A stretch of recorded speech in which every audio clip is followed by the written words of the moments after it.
আমরা ছোট গরু হুটাই উড়ে 1 বছর পালি আমরা, পালাবার কোরবানির উপযুক্তটা আমরা বিক্রি করতে নিই হাটে। হাটে নিয়ে আমরা তেমন দাম পাই না। ইন্ডিয়ান কিছু চোরাই পথে গরু আসে, ওটা যদি সরকার চেক করে এলে আমরা খামারিরা কিছু লাভবান হই। আমাদের দাবি যেন এটি না আসতে পারে সেই ব্যবস্থা সাধারণ গভর্নমেন্ট আমাদের নেয়। আমার এই ফার্মে দেশি উপজাতি 22টি গরু আছে। তো আমি গেল বছর লাভবান হইতে পারি না, আর অতটা আমি দামও ছিল না। আর এই কারণে আমি 1 বছর লালন পালন করছি। এখন শেষ মুহূর্তে পরিচালনা করতে আছি, চলতে আছে। ইনশাল্লাহ আশাবাদী এবছর আমি লাভবান ইনশাল্লাহ হব বা ভালো দাম পাবো। গরু আছে আমার ইনশাল্লাহ 1,30,000 থেকে 1.5 এই ঈদে জামা জুতো অ্যাক্সেসরিজের ডিসকাউন্ট। লাখ, 1,80,000, 2 লাখ, 2.5 লাখ এই ধরনের গরু আছে আমার ফার্মে। খাবারের দাম ভাই, খাবারের দাম অনেক বেশি।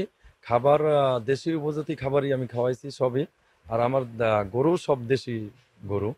আর দাম তো সব খাবারের দাম বেশি। ইনশাল্লাহ আশাবাদী এবছর, আমি আশাবাদী যে আমার গরুর ইনশাল্লাহ এবছর আমি লাভবান হতে পারি ইনশাল্লাহ। কাঁচা ঘাস দিই 2 বেলা, খ্যার আছে, কাঁচা ঘাস আছে, খৈর আছে, ভুসি আছে, ফিড আছে, পানি আছে, গোসল আছে।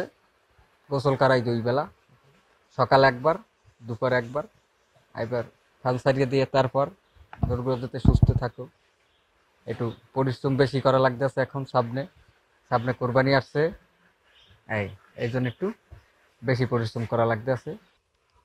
আলহামদুলিল্লাহ, দেখা যায় আমাদের এখানে গেল বছর আমাদের এই ফার্ম থেকে 13টি গরু কোরবানিতে বিক্রি করেছিলাম। তো আসলে গেল বছরে ওরকম দাম ভালো ছিল না।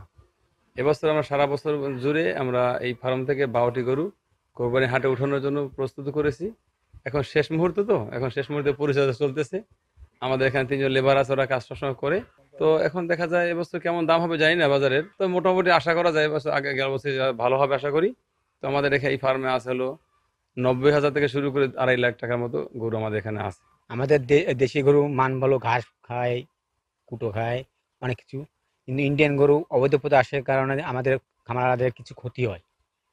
এমন ইন্ডিয়ান গরুর জন্য না আসে বাংলাদেশে এই পথে, অবৈধ পথে। এটার জন্য সরকার থেকে দেখে, এমনকি আমাদের খামারারা কিছু গরু বেচে ইয়ারে লাভ করতে পারে। যদি ইন্ডিয়ান গরু আসলে আমাদের কোনো হয় না, আমাদের লাভ হয় না, লস হয় আরো। আমাদের বড় একটা খামার, এই খামারে অনেক গরু আছে, অনেক মানুষজন খাড়ি, ঠিক আছে। এই কারণে অবৈধ গরুর জন্য না ইন্ডিয়ান থেকে না আসে, এটা সরকার থেকে দাবি। আমাদের গরুর গোশ মোষ সব দিক দিয়ে ভালো, কারণ আমাদের দেশি খাবার খাওয়াচ্ছি। প্রাণী সম্পদ বিভাগ ঝালকাঠি থেকে আসন্ন যে আমাদের পবিত্র ঈদুল আজহা, সে উপলক্ষে আমাদের প্রস্তুতি যথেষ্ট সন্তোষজনক। আমাদের লোকবলের স্বল্পতা থাকা সত্ত্বেও আমাদের এই বছরে কোরবানিযোগ্য পশুর সংখ্যা 20,000-এর মতো, লার্জ অ্যানিমেল এবং স্মল অ্যানিমেল মিলায়। আর কোরবানির জন্য আমাদের প্রায় 1-2 মাস আগে থেকেই আমরা ক্লোজ মনিটরিং, ফার্মগুলোকে মনিটরিং করা, তাদেরকে টিকা প্রদান, খাদ্যের মেনু, এগুলো আমাদের কাজকর্ম অব্যাহত আছে।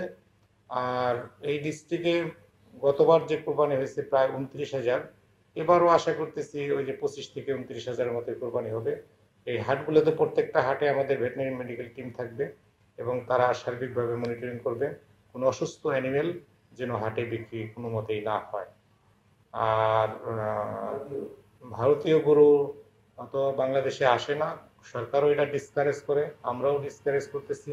এবং ভারতীয় গরুর যে নেগেটিভ ইম্প্যাক্টগুলো, ট্রান্স বাউন্ডারি মাইগ্রেটরি ডিজিজ, এটা বর্ডার দিয়ে যে গরু বা অ্যানিমেল আসে, এটা আমাদের অ্যানিমেলের দীর্ঘমেয়াদী ক্ষতি করতে পারে।